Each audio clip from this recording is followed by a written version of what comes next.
Hi. It's been a nice golden sort of afternoon with the sun out and warm on my back, though it's gone in now, so it's a little bit greyer than it was. But I'm still going to use this opportunity to read chapter 2 of Alice's Adventures in Wonderland. The weather's enjoyable enough, and I'm standing by the Thames, and I'm doing that in honour of the so-called Golden Afternoon that initiated the greatest work of English literature to come out of Oxford, the two Alice stories, because it was on a golden afternoon in July 1862 when Lewis Carroll told the first version of Alice in Wonderland to Alice and her two sisters, who he had taken on a rowing trip from Folly Bridge to Godstow. Folly Bridge is just south of the city centre, and Godstow is over in that direction. It's where the ruined nunnery is, at the northern edge of Port Meadow. So I chose 2 lovely afternoons to read the first and the second parts of chapter 1 in Alice in Wonderland, and I'm now going to do the first part of chapter 2, and I'm very pleased to see the sun is coming out, thanks.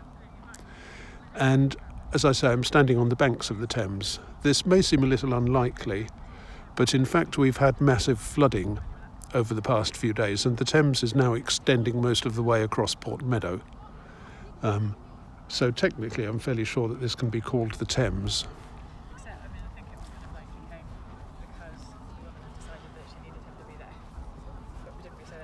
And I think it would be rather nice if the Thames were to grow a bit so that it were as wide as, say, the Nile or the Amazon.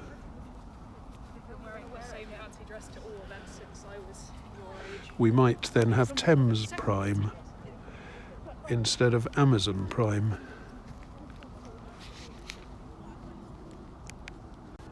And what has gone before in chapter 1 is that Alice saw a white rabbit. She followed it. She fell down a rabbit hole. She went down, and eventually came to a soft landing on a pile of sticks and leaves. And she got into a hall, and she found a table with a bottle marked "Drink Me" on top of it, and she drank from it and started shutting up like a telescope. And then a few things happened, and then she found a little box of cake marked "Eat Me," and she ate it, and she was rather disappointed to find that she remained the same size. And to be sure, that's what happens normally when you eat cake. But she'd got so used to odd things happening that she expected something odd would happen when she ate the cake. And that brings us to the end of chapter 1, and it may be that something odd is happening. Here's chapter 2, The Pool of Tears. And I'm reading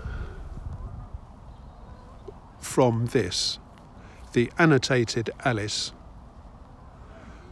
by Lewis Carroll, annotated by Martin Gardner, a mathematician, author and maths populariser, well suited to the task because Lewis Carroll liked logical and mathematical jokes. It's worth saying, by the way, that Carroll also liked puns, and you have to think a bit carefully because some things may appear not to make much sense because they are puns. I'll try to indicate when that happens. "Curiouser and curiouser," cried Alice. She was so surprised that for the moment she quite forgot how to speak good English. Now I'm opening out like the largest telescope that ever was. Goodbye, feet. For when she looked down at her feet, they seemed to be almost out of sight, they were getting so far off. Oh, my poor little feet. I wonder who will put on your shoes and stockings for you now, dears. I'm sure I shan't be able to. I shall be a great deal too far off to trouble myself about you. You must manage the best way you can. But I must be kind to my feet, thought Alice, or perhaps they won't walk the way I want to go. Let me see. I'll give them a new pair of boots every Christmas. And she went on planning to herself how she would manage it. They must go by the carrier, she thought, and how funny it'll seem, sending presents to one's own feet. And how odd the directions will look. Alice's right foot, Esquire, hearthrug, near the fender, with Alice's love. Oh dear, what nonsense I'm talking. And she's got very big by this time. That's Tenniel's illustration of her. And there's a note for readers who don't know, saying that a fender is a low metal frame or screen between the hearthrug and an open fireplace. Just at this moment, Alice's head struck against the roof of the hall. In fact, she was now rather more than 9 feet high, and she at once took up the little golden key and hurried off to the garden door. Poor Alice. It was as much as she could do, lying down on one side, to look through the garden with one eye. But to go through was more hopeless than ever. She sat down and began to cry again. You ought to be ashamed of yourself, said Alice. A great girl like you. She might well say this. To go on crying in this way. Stop this moment, I tell you. But she went on all the same, shedding gallons of tears, until there was a large pool all round her, about 4 inches deep and reaching half down the hall. After a time, she heard a little pattering of feet in the distance, and she hastily dried her eyes to see what was coming. It was the White Rabbit, returning, splendidly dressed, with a pair of white kid gloves in one hand and a large fan in the other. He came trotting along in a great hurry, muttering to himself as he came, "Oh, the Duchess! Oh, the Duchess! Won't she be savage if I've kept her waiting?" Alice felt so desperate that she was ready to ask help of anyone. So, when the rabbit came near her, she began in a low, timid voice, "If you please, sir." The rabbit started violently, dropped the white kid gloves and the fan, and scurried away into the darkness as hard as he could go.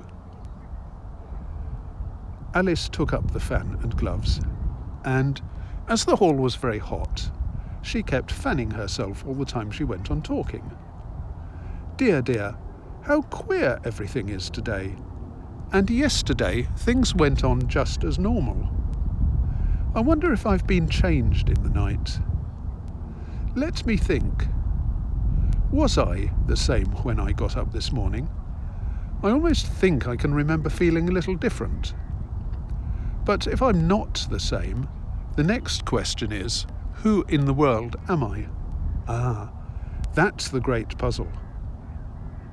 And she began thinking over all the children she knew that were of the same age as herself, to see if she could have been changed for any of them. I'm sure I'm not Ada, she said, for her hair goes in such long ringlets, and mine doesn't go in ringlets at all. And I'm sure I can't be Mabel, for I know all sorts of things, and she knows such very little. Besides, she's she, and I am I. And, oh dear, how puzzling it all is. I'll try if I know all the things I used to know. Let me see. 4 times 5 is 12. and 4 times 6 is 13, and 4 times 7 is... Oh dear, I shall never get to 20 at that rate.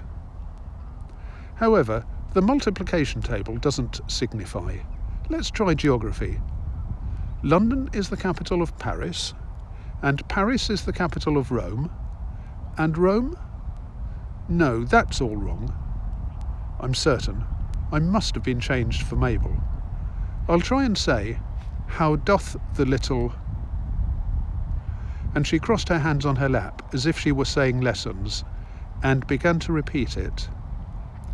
But her voice sounded hoarse and strange, and the words did not come as they used to. How doth the little crocodile improve his shining tail, and pour the waters of the Nile on every golden scale?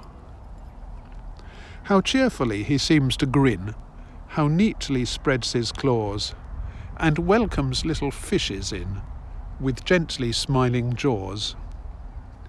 I'm sure those are not the right words, said poor Alice, and her eyes filled with tears again as she went on.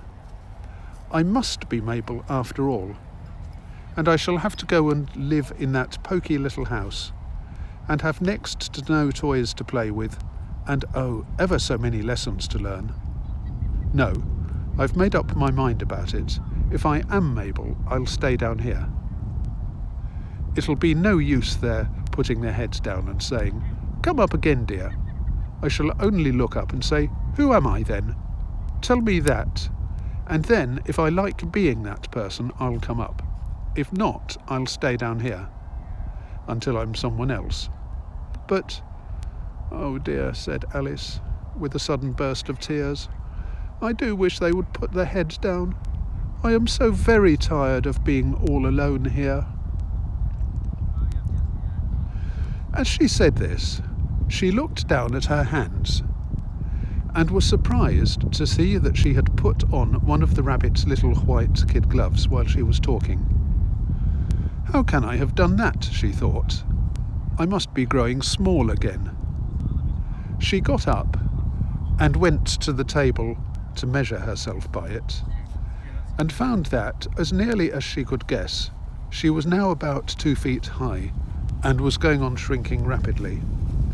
She soon found out that the cause of this was the fan she was holding, and she dropped it hastily, just in time to save herself from shrinking away altogether. That was a narrow escape, said Alice, a good deal frightened at the sudden change, but very glad to find herself still in existence. And now for the garden. And I will end here, and next time we'll see whether Alice manages to make it to the garden or into the garden. And I need to point out another note from Martin Gardner. When Alice is reciting the poem, How Doth the Little Crocodile, what she's actually trying to remember is a poem that was written by an English theologian and hymn writer called Isaac Watts. And he wrote a poem which was against mischief and against laziness, which starts, How doth the little busy bee improve each shining hour, and gather honey all the day from every opening hour. How skilfully she builds her cell, how neat she spreads the wax, and labours hard to store it well, with the sweet food she makes. In works of labour or of skill, I would be busy too, for Satan finds some mischief still for idle hands to do. In books or work or healthful play, let my first years be past, that I may give for every day some good account at last. So that's a poem by hymn writer Isaac Watts, against mischief and laziness. Obviously it's praising the bee and saying, be like the bee and work and spend your time productively. And that's what Alice was trying to remember. The poem was very well known when Lewis Carroll was writing, so he could expect his readers all to recognise it, and she doesn't remember it. Thinks she's Mabel, because Mabel wouldn't remember it either, and she comes up with that parody. So that's what Carroll was doing there. Until next time.